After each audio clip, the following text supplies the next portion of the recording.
Good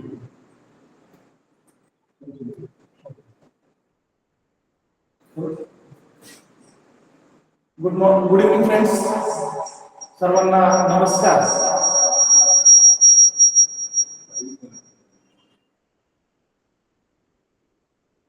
mission आरंभ अंतर्गत सुरू असलेल्या सराव प्रश्नपत्रिका 17-3 आज दुसऱ्या दिवसाची प्रश्नपत्रिका आपण या ठिकाणी सोडून घेत आहोत. क्वेश्चन पेपर आपण जर बघितली 3 दिवस आपण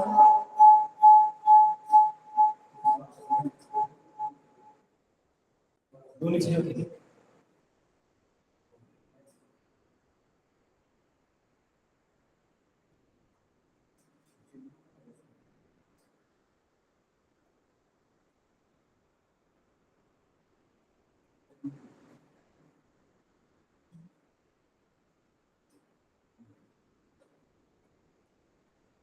गेल्या 2 दिवसापासून आपण पूर्व माध्यमिक शिष्यवृत्ती परीक्षा पेपर क्रमांक 2 मधील पहिला जो विषय आपला तृतीय भाषा इंग्रजी याच्या प्रश्नपत्रिका आपण सोडून घेत आहोत. पहिल्या दिवशी आपण सन 2023 फेब्रुवारी 2023 मध्ये प्रश्नपत्रिका सोडून घेतली. काल फेब्रुवारी 2019 ची प्रश्नपत्रिका सोडून घेतली आणि आज तिसऱ्या दिवशी आपण महाराष्ट्र राज्य परीक्षा परिषदेची मागील वर्षीची प्रश्नपत्रिका फेब्रुवारी 2025 जी आहे ती आपण या ठिकाणी सोडून घेत आहोत. सर्वांना स्क्रीन दिसत असेल स्क्रीनवरचा. सुरू करूया. Section 1 subject English. If we read the question number first, choose the correct alternative and fill in the blanks to complete the sentence. दिलेलं वाक्य वाचलं आणि रिकामी जागा आपल्याला भरायची आहे. वाक्य जर आपण वाचलं, Sujata is not as dash dash as Kavita. परवाच्या दिवशी डिग्रीशी रिलेटेड एक वाक्य सांगताना मी तुम्हाला या ठिकाणी सांगितलेलं होतं की ज्यावेळी विशेषणाच्या दोन्ही बाजूला ॲज किंवा सो ॲज असं दिलेलं असतं आणि दोघांच्या मध्ये जर ॲडजेक्टिव्हचं डिग्री फॉर्म लिहायचं असतं त्यावेळी आपल्याला त्या पॉझिटिव्ह फॉर्म किंवा मूळ रूप विशेषणाचं लिहावं लागतं. आपण जर पर्यायाचा विचार केला, first option is fast, second option is faster, third one is more fast and fourth one is the fastest. 4 options आपल्या या ठिकाणी दिलेले आहेत. यापैकी मोर फास्ट हा ऑप्शन डायरेक्टली कट होतोय कारण मोर फास्ट हे ऍडजेक्टिव्हचं कुठल्याही डिग्री फॉर्म मध्ये विशेषण नाही. द फास्टेस्ट या ठिकाणी येऊ शकत नाही कारण आपल्याला ॲज मध्ये आपल्या विशेषणाचं रूप घ्यायचं आहे. ॲज मध्ये विशेषणाचं मूळ रूप आपल्याला लिहायचं असतं. त्यामुळं फास्ट हे या पहिल्या प्रश्नाचं उत्तर असेल. Sujata is not as fast as Kavita. या ठिकाणी fast will be the answer of the question number 1. Fast या प्रश्नाचं उत्तर असेल. Next question. आपला एक चार्ट दिलेला आहे, ग्रीड दिलेला आहे and we have to find out. Question read करूया आपण. find out two correct alternatives colors from the grid. दिलेल्या ग्रीड मधून आपल्याला 2 कलर्स फाइंड आउट करायचे आहेत, सर्च करायचे आहेत. आपल्याला दिलेले कलर जर आपण बघितले ग्रीन आहे, इंडिगो आहे, व्हाईट आहे आणि ब्राऊन आहे. या ठिकाणी आपण जर बघितलं तर आपल्याला रेड कलर सुद्धा मिळेल. But we have to find out from the option. आपल्याला फक्त ऑप्शन मधून कलर शोधायचे आहे. जर आपण बघितलं तर या ठिकाणी ग्रीन आहे ऑप्शन्स मध्ये आणि जर आपण इथे शोधलो तर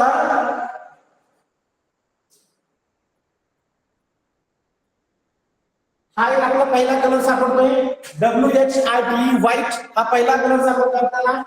अँड सेकंड ऑप्शन जर आपण बघितला तर फर्स्ट लाईन आपण जर बघितली तर हा एक कलर आपल्याला सापडतो. First one will be the Indigo, second one will be the white. आपल्या दिलेल्या पर्यायापैकी फक्त इंडिगो आणि व्हाईट हे 2 कलर या ग्रीड मध्ये सापडत आहेत. अदर कलर जरी सापडत असले तरीही त्या ऑप्शन्स मध्ये पर्यायामध्ये आपल्याला दिलेले नाही. त्याच्यामुळे Indigo and white will be the correct answer for the question number 2. Next question. Read the conversation between the passenger and driver. Choose one correct alternative.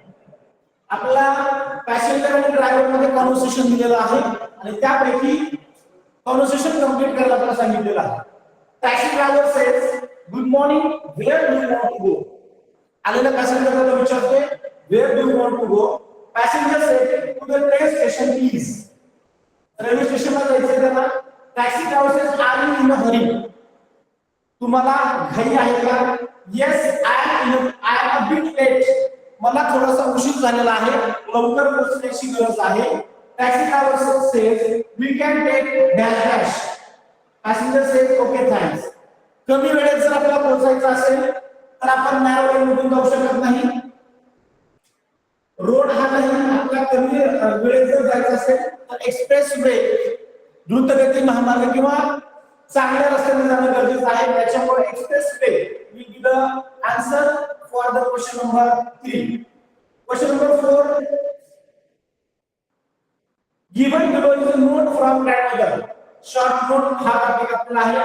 Short नोटच्या आधारे आपल्या प्रश्नाचं उत्तर शोधायचं आहे. Given below is a note of grandmother to her grandson. Complete the note with the correct option. This grandmother is living away from her grandson and she has written this note to her grandson. In this note she is saying, you know my medical treatment is going on. Keywords आपण underline करून लक्षात ठेवायचे. Rotate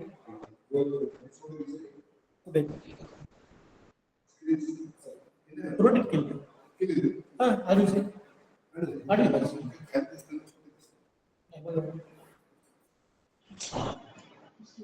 note किंवा passage पाहत असताना काही keywords आपण लक्षात ठेवायचे. या पॅसेज मध्ये मेडिकल ट्रीटमेंट हा एक महत्त्वाचा शब्द आहे. Is going on, medical treatment चालू आहे. So please send some dash dash. Medical treatment चालू असल्यानंतर आपल्याला काय गरजेचं आहे? As these are not available here. या ठिकाणी उपलब्ध नसणारी गोष्ट त्याला ग्रँडसन कडून मागून घ्यायची आहे. I have send you a needed list. आवश्यक यादी पाठवली आहे. I am taking good care of myself. May God bless you. Your grandma. If we look towards the options or answers, option number 1 is place, option number 2 is food, and option number 3 is shelter. When a person is undergoing through a medical treatment, he doesn't need clothes or food or shelter. जेव्हा एखाद्याची medical treatment चालू असते तेव्हा त्याला अन्न, वस्त्र, निवारा या गोष्टींपेक्षा सर्वात महत्त्वाचं काय असेल तर ते मेडिसिन्स असेल. आपण जेव्हा पॅसेज वाचताना कीवर्ड पाहिला तेव्हा तो होता मेडिकल ट्रीटमेंट आणि मेडिकल ट्रीटमेंट चालू असताना गरजेचं असतं मेडिसिन्स. त्यामुळे option number 4 should be the correct answer for the question number 4. So please send some medicines as these are not available here. ज्या ठिकाणी ती आजी राहते त्या ठिकाणी तिच्याकडे मेडिकल ते मेडिसिन्स अवेलेबल नाही, त्यामुळे ती ग्रँडसन कडे मागून घेत आहे. Next one, question number 5. Find the correct alternative for the underline word. Underline केलेल्या शब्दासाठी आपल्याला एसएमएस वर्ड शोधायचा आहे. Aniket see a message from her mother, let's talk tomorrow. Tomorrow is the word which is underline here. Tomorrow या शब्दाला underline केलेली आहे. Tomorrow या शब्दाचा जर आपण पर्याय शोधला एसएमएस लँग्वेज मध्ये, जर आपण पर्याय शोधला टुमो, tomorrow, tomorrow and tomorrow. SMS language मध्ये टुमॉरो साठी टू साठी टू अँड टुमॉरो हा शब्द वापरला जातो. त्यामुळे question number answer option number 2 is the correct answer for the question number 5. Option number 2 tomorrow. Next one, question number 6. Complete the slogan. घोषवाक्य पूर्ण करायचं आहे. Complete the slogan. Choosing the correct alternative.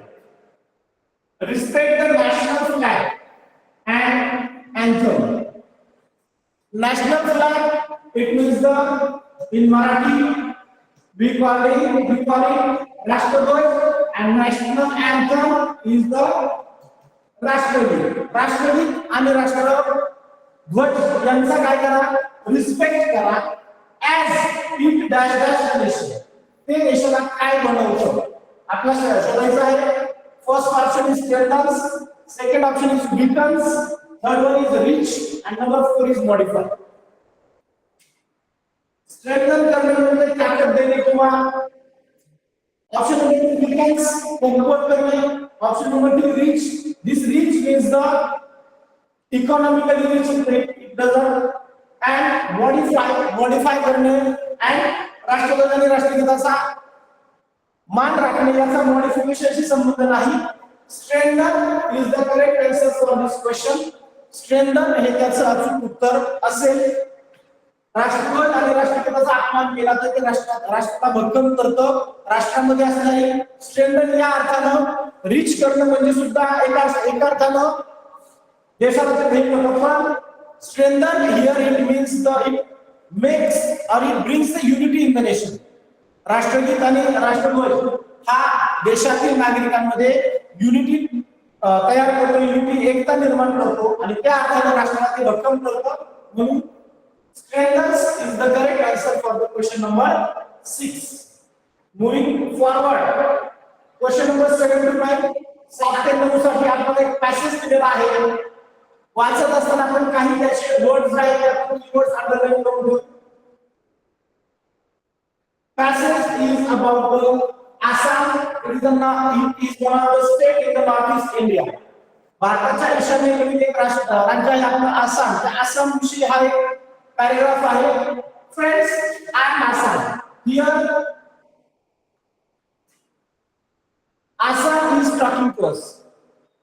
हे राज्य आपल्याशी संवाद साधत आहे अशा दृष्टीने हा पॅसेज आहे. Friends, I am Assam, also known as a home. या ठिकाणी काही शब्द दाखल कीवर्ड्स पेन्सिल अंडरलाइन करायचं घ्या. आसाम या शब्दाला ऑल्सो नोन एज म्हणून सुद्धा ओळखलं जातं. काय म्हणून ओळखलं जातं? अहोम म्हणून ओळखलं जातं. You will find my land between beautiful valleys of Brahmaputra and Barak rivers. Where is Assam located? Assam कुठं आहे? तर it is located between the beautiful valleys of Brahmaputra and Barak rivers. आसामची जमीन जी आहे, आसाम राज्य जे आहे ते ब्रह्मपुत्र आणि बराक या दोन्ही नद्यांच्या दऱ्याखोऱ्यांमध्ये पसरलेलं आहे. They call me gateway of the seven sisters. लोक आसामला गेटवे ऑफ सेवन सिस्टर्स असं म्हणतात. ईशान्येकडील राज्याचं प्रवेशद्वार म्हणून आसामला ओळखलं जातं. My people are very hospitable. Hospitable म्हणजे आदरातिथ्य करणारे, चांगल्या प्रकारचे यजमान आहेत. If you come here, you can enjoy the cuisine which has its own distinctive aromas and flavors.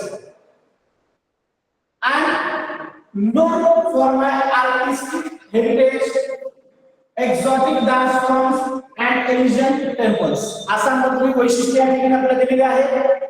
Artistic कलात्मक वारसा त्या ठिकाणी आहे. त्यानंतर एक्झॉटिक डान्स फॉर्म्स आहेत.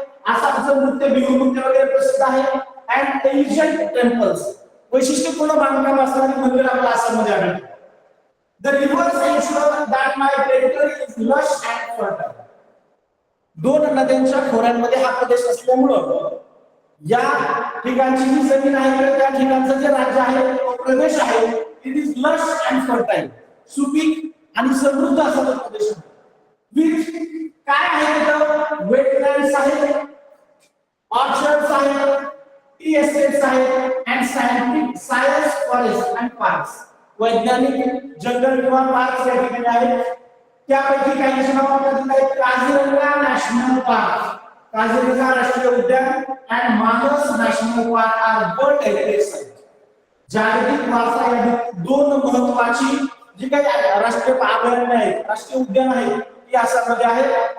माय pictures landscape of golden green ice field and landscape tea estate is awesome. आपण जर आसामचं चित्र बघितलं तर त्यामध्ये महत्त्वाचं आहे गोल्डन ग्रीन राईस फील्ड्स, भाताची सुपीक शेती त्याचबरोबर landscape estates of T estates Assam चहासाठी प्रसिद्ध आहे. त्या चहाची मुळे या दोन गोष्टींचं चित्र खूप कॉमन आहे. And you know Assam tea किंवा Assam tea is the world famous. Assam मधलं जगात सगळ्यात प्रसिद्ध गोष्ट कोणती आहे? That is Assam tea. अशा पद्धतीने आपण हा पॅसेज बघितला आहे. काही कीवर्ड आपण आहे किंवा हायलाइट केलेले आहे. Let's move towards the questions here. Passage वरचा पहिला प्रश्न आहे, what is the world famous in Assam? Assam मध्ये प्रसिद्ध काय आहे? जागतिक प्रसिद्धी आसाममध्ये कुठल्या गोष्टीला आहे? लास्ट सेंटेन्स आपण बॉक्स केला होता. आसाम मधील चहा जो आहे, Assam tea is the world famous. Assam मधला चहा हा जगप्रसिद्ध आहे. Option number 3 will be the correct answer for the question number 7. Moving towards the question number 8. Assam is a land with beautiful valleys of the Daigash and Daigash river. या ठिकाणी सुद्धा आपण underline केलेलं होतं. आसामची जमीन कोणत्या दोन नद्यांच्या व्हॅलीज मध्ये आहे? या ठिकाणी जर आपण बघितलं, माय land, you will find my land between the beautiful valleys of Brahmaputra and Barak rivers. या ठिकाणी आपण मगाशी हायलाइट केलेलं होतं. परत एकदा आपण रिवाइंड करूया. ब्रह्मपुत्रा आणि बराक या दोन नद्यांच्या दरम्यान आसामचा प्रदेश विस्तारलेला आहे. त्यामुळे उत्तर जे असेल ते असेल option number 2. Option number 2 Brahmaputra and Barak या दोन नद्यांच्या दरम्यान आसामचा प्रदेश किंवा आसाम हे राज्य विस्तारलेला आहे. Option number 2 is the correct answer for the question number 8. Moving towards question number 9, find the alternative which is not mentioned in the passage. प्रश्न वाचताना नेहमी आपण काळजीपूर्वक वाचला पाहिजे, कारण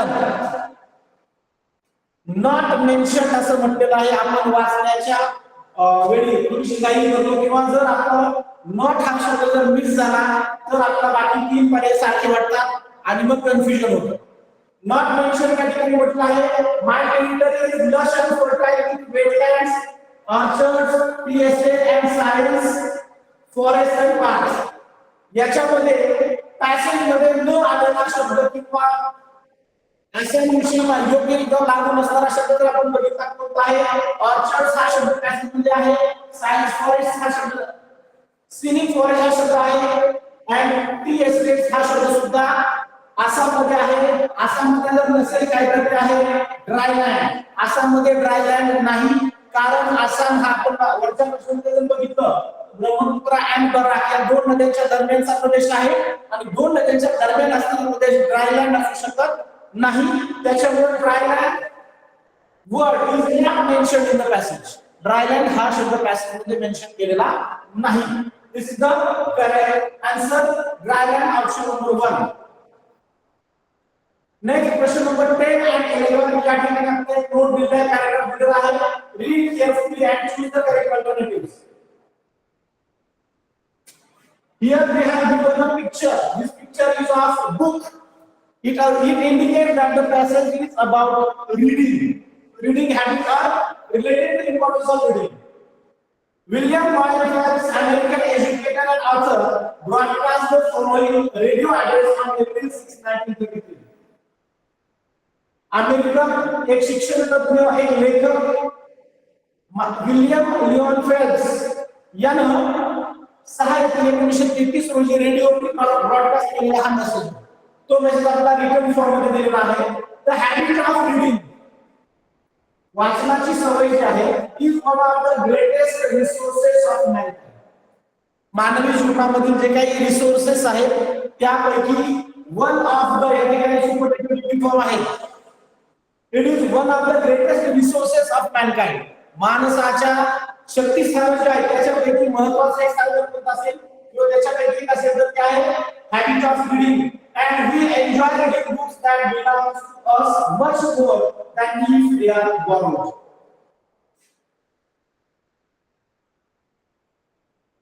आपण स्वतःचं पुस्तक जेवढं आवडलं असतं त्यापेक्षा कितीतरी पटीने जास्त पुस्तक आपण कुठून तरी आणलेलं आणि ज्याला परत करायचं असतं असं पुस्तक आपण जास्त आनंद घेऊन वाचतो, जास्त ओढीने पूर्ण करतो. A borrowed book is like a guest in the house. Borrow means कुठेतरी लायब्ररीतून असेल, मित्राकडून असेल, शाळेतून असेल, आपण बॉरो केलेलं, उसनं घेतलेलं, आणलेलं पुस्तक जे आपल्याला काय करायचंय, आपला रिटर्न करायचं आहे, परत करायचं आहे.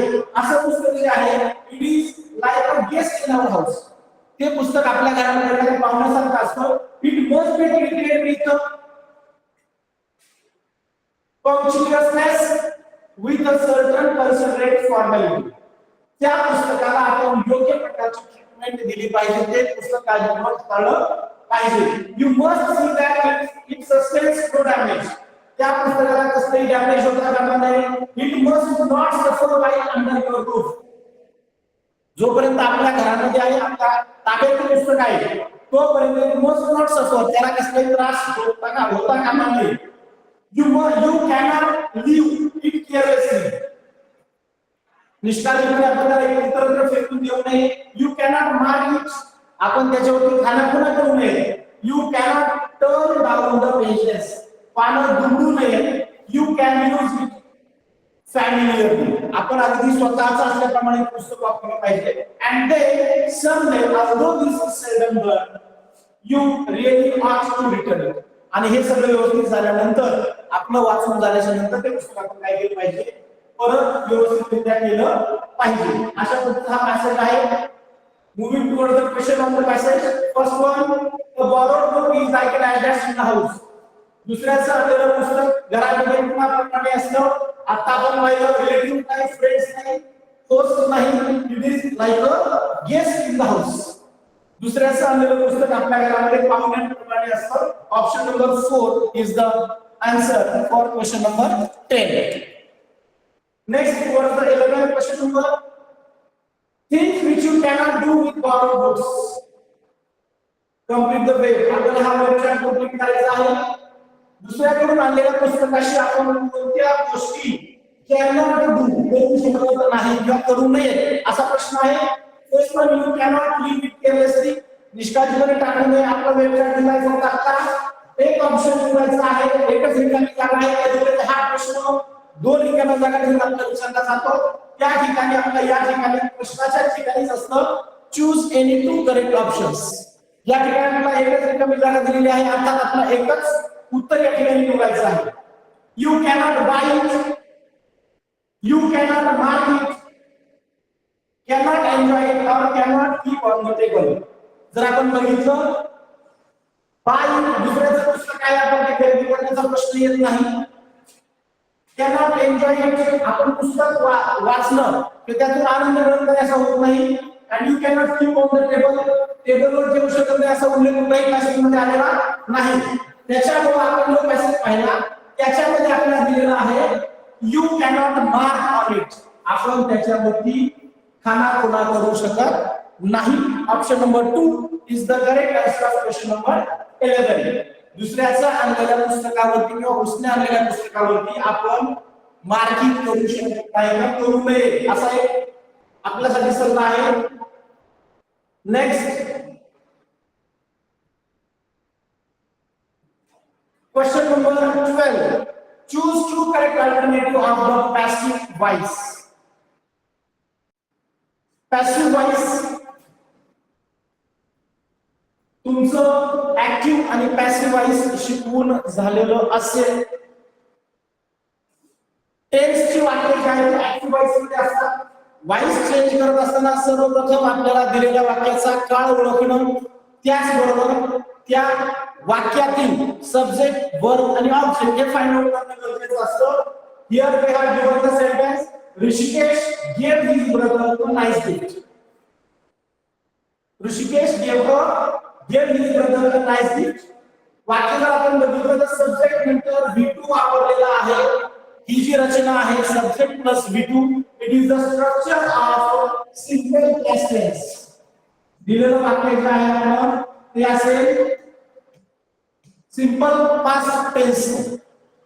यानंतर तुमचं पॅसिव्ह वॉइस जर झालेला असेल तर सिंपल पास्टचा पॅसिव्ह मधील फॉर्म्युला आपला पाठ असेल object plus was were to be ची रूप पास्ट मधली प्लस V3 आपल्या पॅसिव्ह मध्ये करावं लागतं प्लस सब्जेक्ट ऑर कॉम्प्लिमेंटरी असेल. हियर आपल्याला याच्यात जर आपण सब्जेक्ट और ऑब्जेक्ट फाइंड केले तर ऋषिकेश हा सब्जेक्ट आहे. Here is the V3 in the sentence and here his brother and a nice gift are the two objects here. दोन ऑब्जेक्ट्स या वाक्यामध्ये आहेत. आपण एक ऑब्जेक्ट म्हणून वापरायला एक कॉम्प्लिमेंट म्हणून आपण वापरू शकतो. जर आपण आपल्याला परफेक्ट येत असेल तर आपण डायरेक्ट उत्तर काढू शकतो.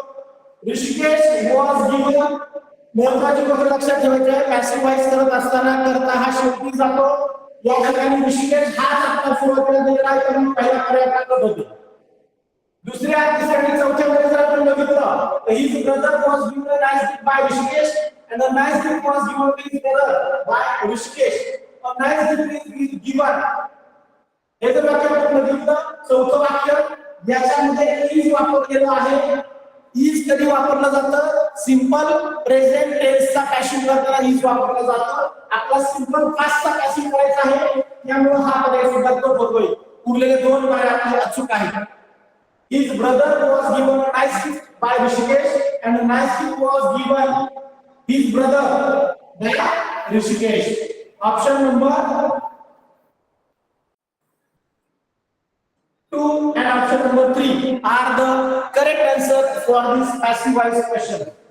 दोन ऑब्जेक्ट्स आहेत त्या ठिकाणी एका वाक्याची एका पॅसिव्ह वाक्याची सुरुवात हिज ब्रदर या ऑब्जेक्टने झालेली आहे आणि दुसऱ्याची सुरुवात अ नाईस गिफ्टने झालेली आहे. दोन्हीकडे ऋषिकेश हा सब्जेक्ट शेवटी गेलेला आहे. तिथं हेल्पिंग कॉम्पोनंट वापरलेला चुकलेला आहे आणि या ठिकाणी ऋषिकेश हा करता सुरुवातीला ठेवलेला आहे त्यामुळे पहिलं वाक्य चुकलेलं आहे. आपल्याला जर क्लिअर आयडिया नसेल तर आपण या गोष्टीवरून सुद्धा पर्याय करून सुद्धा उत्तर काढू शकतो. I hope you have understood this question. Passive voice active voice ला भरपूर वेळ लागतो असं हे 2 मिनिटांमध्ये शिकवण्याचा हा विषय नाही. But I have tried my best. Next one question number 13. The duration of the examination is dash dash. is 1 hour 14 minutes. The examination begins at 11 a.m. It ends at dash dash. एक परीक्षा आहे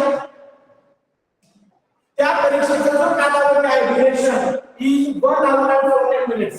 1 तास आणि 40 मिनिटाचा कालावधी त्या परीक्षेसाठी दिलेला आहे. जर पेपर 11 वाजता सुरू झाला तर तो किती वाजता संपेल. आपला 11 नंतर 1 तास 40 मिनिटं जायचं म्हटलं तर 11च्या नंतर 12 वाजता आणि त्याच्यानंतर पुन्हा 40 मिनिटं बघितले तर 12:40 हे आपलं उत्तर येतं. पण जर आपण पर्यायामध्ये बघितलं तर ऑप्शन नंबर 1 आणि ऑप्शन नंबर 2 हे दोन पर्याय 12:40 आपल्याला दाखवत आहेत. जर 11 AM आपल्या नॅशनल AM बघा 11 AM वाजता त्यांनी पेपर सुरू झालेला आहे म्हणजे सकाळी 11 वाजता सुरू झालेला आहे. 12 वाजता मध्यान्ह होते त्यामुळं 12 नंतर PM सुरू होतं 5 मेरिडियन सुरू होतं त्याच्यामुळं 12 AM हा पर्याय चुकीचा आहे. 1:40 चा विषय राहत नाही बरोबर. 12:40 12:40 PM 5 मेरिडियन हे आपलं अचूक उत्तर असेल. AM जर आपण बघितलं AM हे मिडनाईटच्या 12:40 वाजता होतं. 12:14 AM हे रात्री 12 वाजताची वेळ आहे. आपल्याला पाहिजे सकाळी 11च्या नंतर 1 तास आणि 40 मिनिटं आपण बघितलं दुपारी 12:40 मिनिटांनी दुपारी 12:40 साठी आपण PM हा शब्द वापरतो.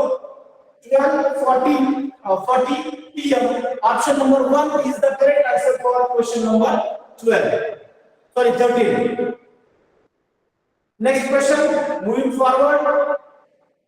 Complete the following chart by adding per suffix TION.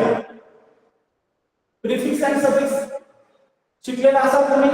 Prefix दिलेल्या शब्दाच्या पूर्वी आणि सफिक्स म्हणजे नंतर आपल्याला वापरायचा आहे. सफिक्स वापरायचा आहे. सफिक्स म्हणजे अंतप्रत्यय आपल्याला वापरायचा आहे. प्रिफिक्स म्हणजे पूर्वप्रत्यय. सफिक्स म्हणजे अंतप्रत्यय. सफिक्स आपल्याला वापरायचा आहे TION हा करेक्ट वापरायचा आहे. आपला तीन शब्द डेडिकेशन, प्रिपरेशन, कंप्लीशन. आपला enhance, perform, comfort and celebrate हे चार वर्ड्स या ठिकाणी दिलेले आहेत. त्यापैकी कुठल्या वर्गात काय होईल हा प्रत्यय लागून उत्तर येईल. आपण जर बघितलं तर वर्ग पासून नाउन तयार करताना काय होईल लावले जातात. या ठिकाणी एनहान्सला जर लावलं तर एनहान्शन हे होत नाही. एनहान्समेंट एमईएनटी हा प्रिफिक्स सफिक्स त्याला लागतो.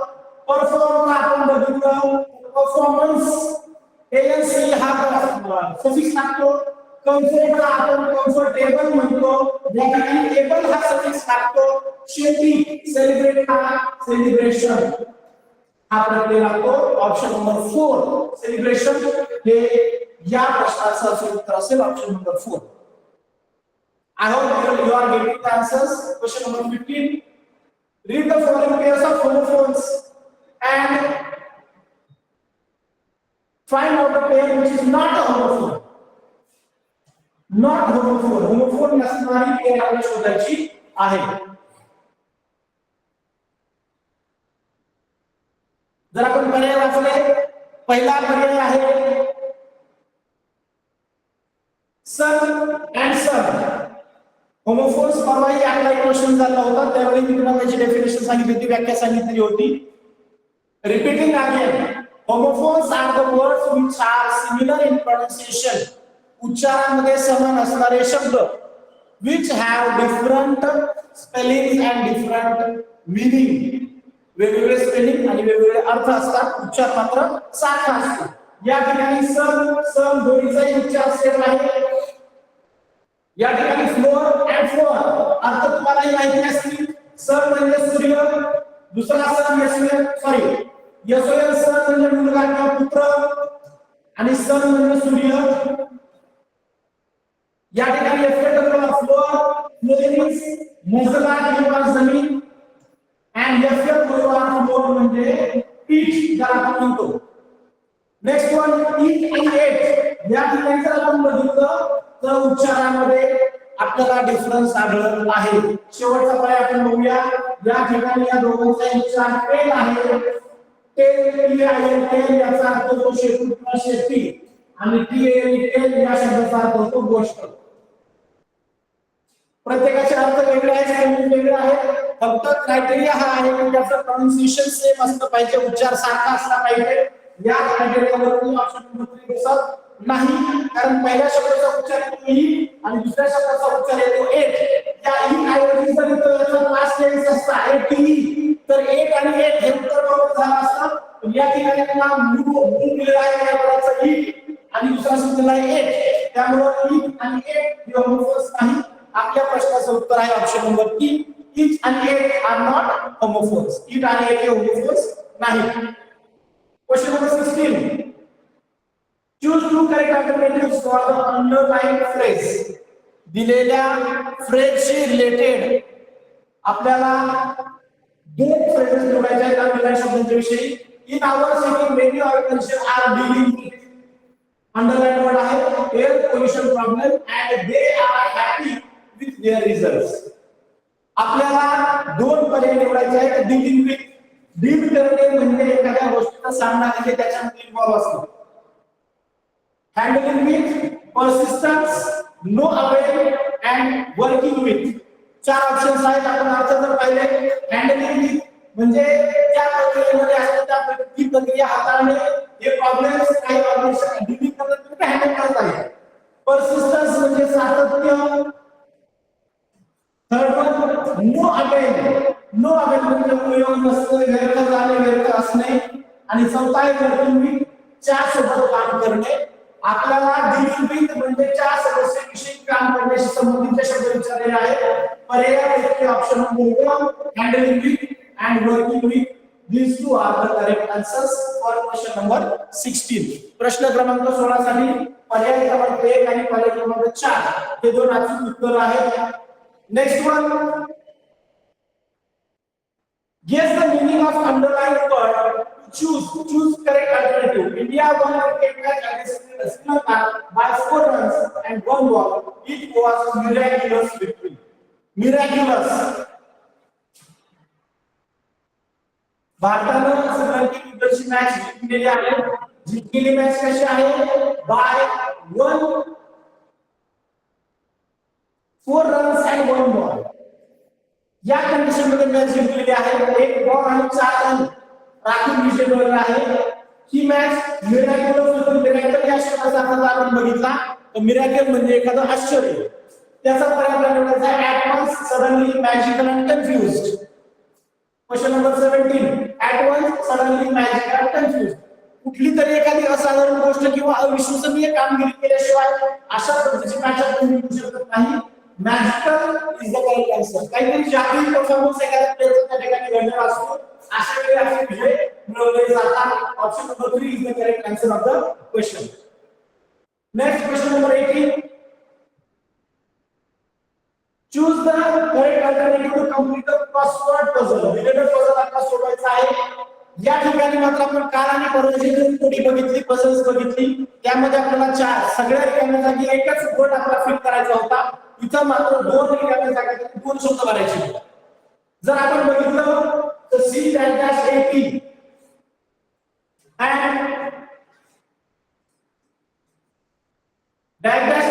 -MP.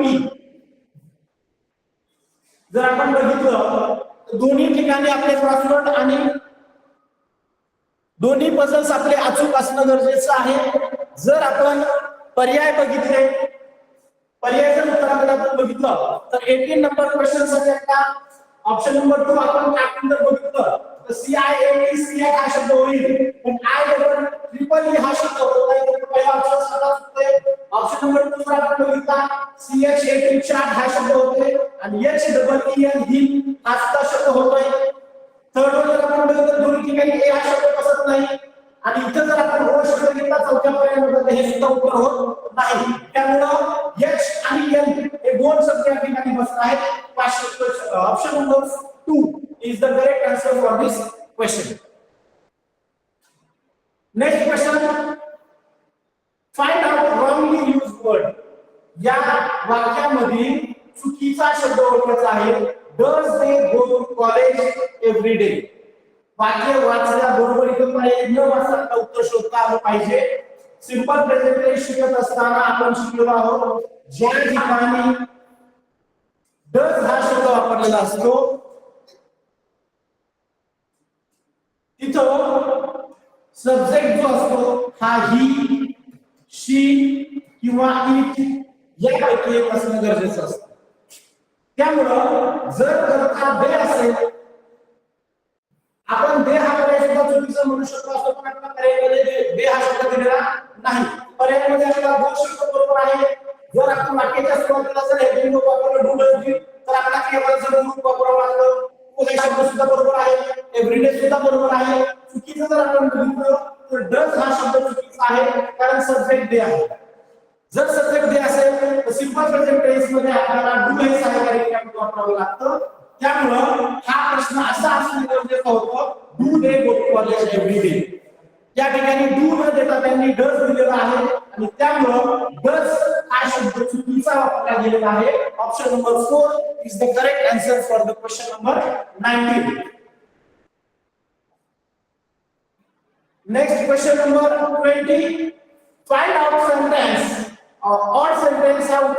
Choose correct one. काल सुद्धा आपण अशा प्रकारचे वाक्य बघितलं होतं. तुम्हाला सांगितलेलं होतं वाक्याचे 4 प्रकार आहेत. 4 प्रकारांमध्ये आपलं वाक्य वेगळं ओळखायचं आहे. क्लिअरली आपण फक्त एक ग्लान्स जर आपण 4ही वाक्यांकडे केला तर आपला ताबडतोब उत्तर सापडतं. पहिलं वाक्य आहे what a wonderful victory it is. दुसरं आहे go and bring your parents. Third one आहे only some of the flowers and fourth one आहे fish a pail of water. या ठिकाणी आपण 2 कॅटेगरी वाक्य वेगळी करू शकतो. नंबर 1 आपण जर वाक्याचे शेवट बघितले या ठिकाणी एक्सक्लेमेटरी मार्क आहे, या ठिकाणी फुल स्टॉप आहे, या ठिकाणी फुल स्टॉप आहे, या ठिकाणी सुद्धा फुल स्टॉप आहे. 3 वाक्यांच्या शेवटी फुल स्टॉप आहे, एका वाक्याच्या शेवटी एक्सक्लेमेटरी मार्क आहे. नेक्स्ट सेकंड थिंग आपण जर बघितली या वाक्याची सुरुवात व्हॉट ने सुरू झाली आहे म्हणजे डब्ल्यूएच वर्ड ने सुरू झालेली आहे आणि बाकी तिन्ही जर आपण बघितले go fish and pluck these all are givens. क्रियापदाची मुख्य रूप आहे, मूळ रूप आहे. म्हणजे ही तीनही वाक्य जे आहेत option number 1 2 and 3 sorry 2 3 and 4 these are imperative sentences. हे तीनही काय आहेत? imperative sentences आहेत, आज्ञार्थी वाक्य आहेत. आणि पहिलं वाक्य जे आहे हे मात्र आहे exclamatory sentence. त्यामुळे option number 1 is the correct answer. Option number 1 या प्रश्नाचं अचूक उत्तर असेल, कारण ते एक्सक्लेमेटरी सेंटेन्स आहे, बाकीची तीन जे आहेत imperative sentence. Option number question number 21 find the number of common nouns in the following sentences. Common noun and proper noun हा घटक आपला झालेला आहे. The emperor asked the man to explain the lion's strange behavior.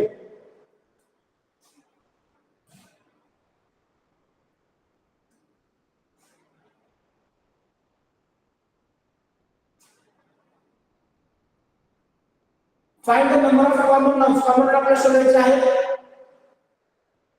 Question number 21.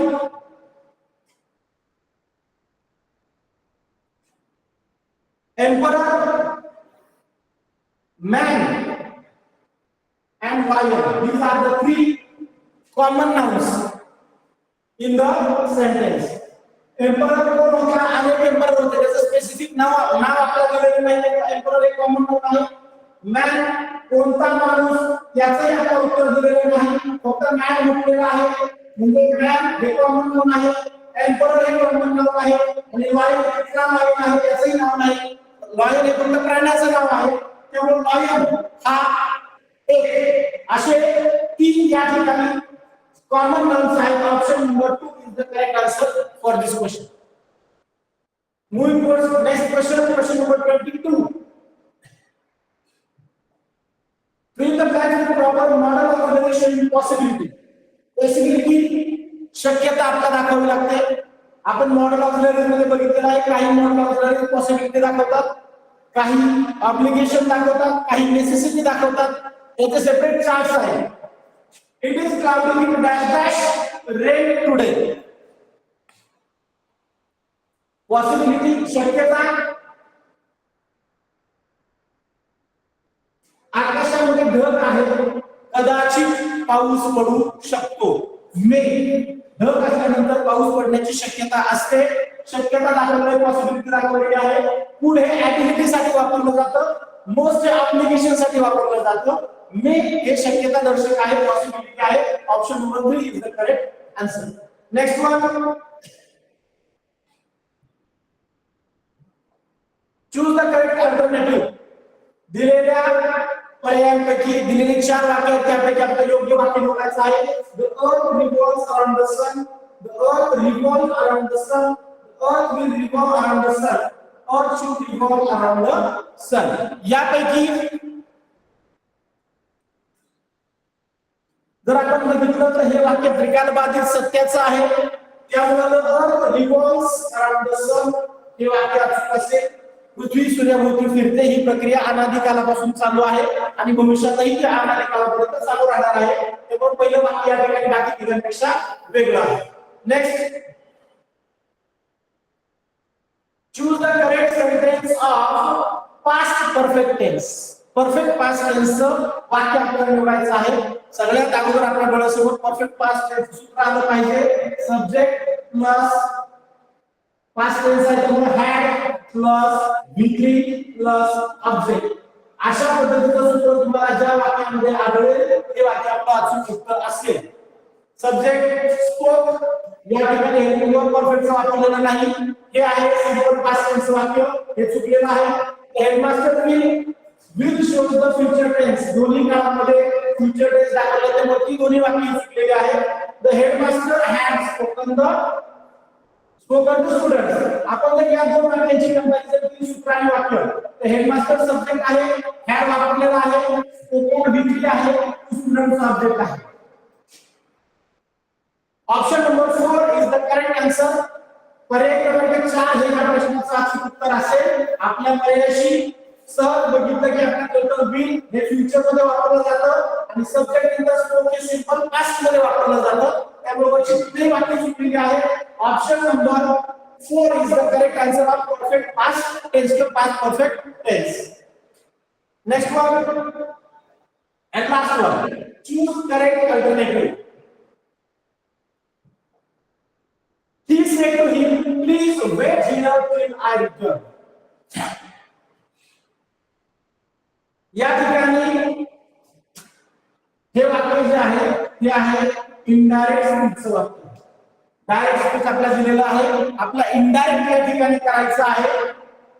डायरेक्टचा indirect करत असताना आपल्याला दिलेल्या जो काही इम्पॉर्टंट कॉमर्स मधील पार्ट असतो त्या रिपोर्टेड स्पीच जे असतं त्या रिपोर्टेड स्पीच मधील वाक्याचा प्रकार ओळखायचा असतो. या ठिकाणी वाक्य वेट न सुरू झालेलं आहे म्हणजे ते मगाशी बघितल्याप्रमाणे आपण इम्परेटिव्ह सेंटेन्सचं वाक्य आहे. इम्परेटिव्हचं हे वाक्य आहे. या ठिकाणी रिक्वेस्ट प्लीज म्हणजे रिक्वेस्ट केलेली आहे म्हणजे आपल्याला रिपोर्टिंग वर्ब जे आहे ते रिक्वेस्ट वापरावं लागेल. रिक्वेस्टेड कुठं आहे ते बघायचं. या ठिकाणी कमांडेड आहे, सेड आहे, ऑर्डर्ड आहे, या ठिकाणी रिक्वेस्टेड. पहिली गोष्ट.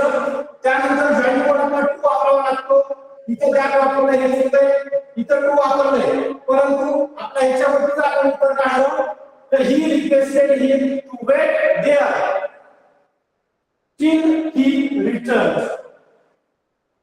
हे उत्तर आपलं असं असेल. इंडायरेक्ट करत असताना रिपोर्टिंग वर्ब महत्त्वाचं असतं, त्याचबरोबर जॉइनिंग वर्ब कंजंक्शन महत्त्वाचं असतं.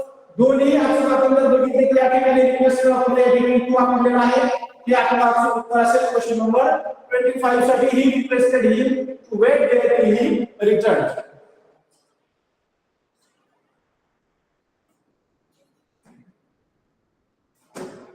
I hope everyone should have understood the all questions and here is the end of our question paper for our question paper of February 2025. Last year's question paper आपण या ठिकाणी घेतला. गेले 3 दिवस मला या ठिकाणी मिशन आत्मा या उपक्रमांतर्गत आपल्या सर्वांशी संवाद साधण्याची संधी मिळाली. 3ही दिवस मी इतर प्रश्नपत्रिका न घेता महाराष्ट्र राज्य परीक्षा परिषदेच्याच 3 प्रश्नपत्रिका आपण घेतल्या. पहिल्या दिवशी 2023, दुसऱ्या दिवशी आपण काल 2019 आणि आज 2025 ची प्रश्नपत्रिका आपण सोडवलेली आहे.